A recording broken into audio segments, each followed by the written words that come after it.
జనసేన అధినేత రాష్ట్ర ఉప ముఖ్యమంత్రి పవన్ కళ్యాణ్ ను ఒక కులానికి పరిమితం చేయొద్దని జనసేన కాపు నాయకులు కోరారు. ఈ సందర్భంగా కాకినాడలోని శుభం కాపు కళ్యాణ మండపంలో నిర్వహించిన సమావేశంలో వారు మాట్లాడుతూ పవన్ కళ్యాణ్ అన్ని వర్గాల ప్రజల కోసం పనిచేస్తున్న ప్రజానేత అని, ఆయనపై వైసీపీ నాయకులు చేస్తున్న విమర్శలను ఖండించారు. మాజీ ఎమ్మెల్యే ద్వారంపూడి చంద్రశేఖర్ రెడ్డి తనతో ఉన్న కాపు నాయకుల ద్వారా వివాదాలు సృష్టించి రాజకీయ లబ్ధి పొందాలని చూస్తున్నారని ఆరోపించారు. కాపుల మధ్య విభేదాలు రెచ్చగొట్టే ప్రయత్నాలను గుర్తించి అడ్డుకోవాలని పిలుపునిచ్చారు. ఏ కులాన్ని తక్కువగా చూడబోమని, అన్ని కులాలను సమానంగా గౌరవిస్తామని తెలిపారు. రాష్ట్ర వ్యాప్తంగా కాపు సామాజిక వర్గం పవన్ కళ్యాణ్ కు అండగా ఉంటుందని, కూటమి ప్రభుత్వానికి మద్దతుగా పనిచేస్తుందని నల్లం శ్రీనివాస్, దుగ్గన బాబ్జీ, డాక్టర్ చిట్ల కిరణ్, సానా సతీష్ తదితరులు తెలిపారు. మేమేం చేసాం, మీరేం చేశారు? మీరు ఏ రోజైనా వైఎస్ జగన్మోహన్ రెడ్డి టైంలో కిల్లంపూడికి వచ్చినప్పుడు నేను కాపులకి రిజర్వేషన్ ఇవ్వనని చెప్పాడు. అలాంటి వ్యక్తులకు మీరు పనిచేశారా లేదా? గతంలో ఈడబ్ల్యూఎస్ రిజర్వేషన్ చంద్రబాబు నాయుడు గారు ఇస్తే అది తీసేశారు. వాస్తవా కాదా? ఒక్క కళ్యాణ మండపమైనా వైసీపీ హయాంలో కట్టినప్పుడు మీ నోర్లు ఏమయ్యాయి? ఒక్క కాపు విద్యార్థి అయినా విదేశాలకు వెళ్ళి చదువుకున్నాడా? ఆ రోజు ఏమైంది? జక్కమూడి రాజా గారు కానీ, అడప శేషు కానీ వీళ్ళంతా కాపు కార్పొరేషన్ చైర్మన్గా ఉండి కాపులకు చేసిన మంచి ఏంటి? ఇవన్నీ ప్రజలు గమనిస్తున్నారు. దయచేసి మీ యొక్క సలాభం కోసం పొలాన్నిలో చీలికి తీసుకొచ్చి మీ పబ్బం గడపాలనుకుంటే కాపు యువత చూస్తూ ఊరుకోదు. దీన్ని బలంగా వ్యతిరేకిస్తాం. అలాగే మా కులంలో పుట్టిన మా నాయకుడికి డెఫినెట్గా మేము అండగా నిలబడతాం. మన ఏంటిది పంచాయతీ రాజ్ మినిస్టర్గా అవగా ఫస్ట్ ఆయన చేసిన పని ఏంటంటే గిరిజన ప్రాంతాల్లోకి వెళ్ళి వాళ్ళ రాళ్ళలో గుచ్చిపోతూ నడుతూ రోడ్లు లేని పరిస్థితి ఉంటే గిరిజన ప్రాంతాల్లో మంచం మీద పడుకొని రోడ్లు వేసి వాళ్ళు ఎన్నంటే కూర్చున్న వ్యక్తి ఎవరన్నా మహానుభావుడు ఉన్నాడంటే పవన్ కళ్యాణ్ గారని చెప్పుకోవాలి. మేము చాలా హ్యాపీగా ఫీల్ అయ్యాం. మా కాపులు ఈ ఊర్లోకి రోడ్లు ఏమని అడగలేదు, మా కాపులకి నాయకత్వం ఏమని అడగలేదు, మేము పదవులు అడగలేదు. మేము ఒకటే ఆనందపడ్డాం.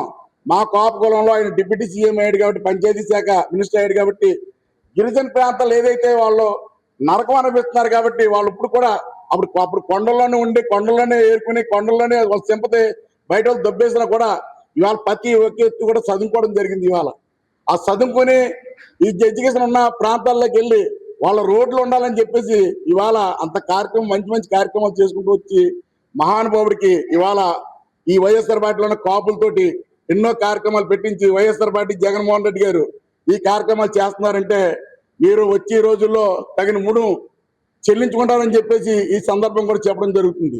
నిన్న రాజమండ్రిలో మీటింగ్ పెట్టారు. చాలా మంచి రామారావు మాట్లాడడం జరిగింది. కాపులకి ఉద్యోగాలు లేవు, కాపులకి ఏవీ లేవని చెప్పడం జరిగింది. వాస్తవం, ఏవీ లేవు. ఆయన ప్రభుత్వం వచ్చి 2 సంవత్సరాలు అయింది. పవన్ కళ్యాణ్ గారు ఇవాళ ప్రభుత్వంలో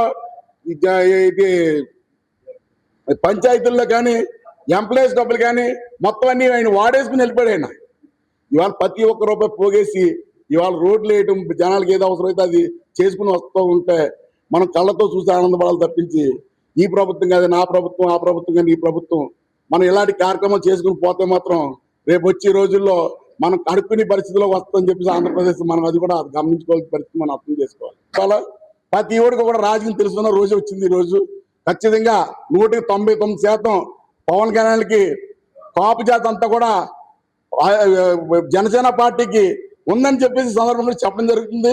ముఖ్యంగా ఒక ఉద్దేశం చెప్పాలి. నేను ఏదైనప్పటికీ కూడా ఏదైతే పవన్ కళ్యాణ్ గారు బరుగు వర్గాలతోనే ఉండాలన్న కాన్సెప్ట్ పెట్టుకున్నాడు ఆయన, మా ఆశయం కూడా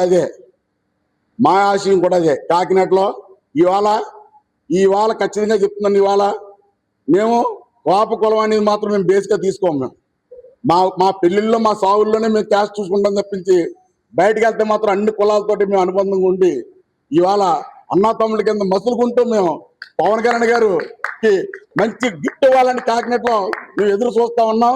రేపు వచ్చి 2029లో కూడా ద్వారంపూడి చంద్రశేఖర్ గారు ఎమ్మెల్యే అవుదాం అనుకుని ఆయన అనుకుంటున్నాడమ్మో.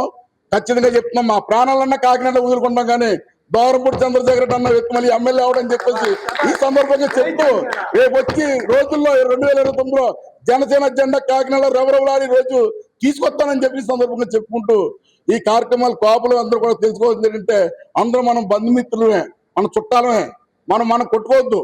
మనం పవన్ కళ్యాణ్ గారిని అలాగా బొమ్మలాగా ఆయన చూస్తే ఆయన ఏదో రోజున సీఎం అవుతారు, సీఎం అవుతే గర్వంగా చెప్పుకునే రోజులు మనకు వస్తాయని చెప్పి సందర్భంగా ఈ అవకాశం ఇచ్చిన మీ అందరూ కూడా పేరు పేరున ధన్యవాదాలు చెప్పుకుంటూ సెలవు తీసుకున్నాను. Thank you.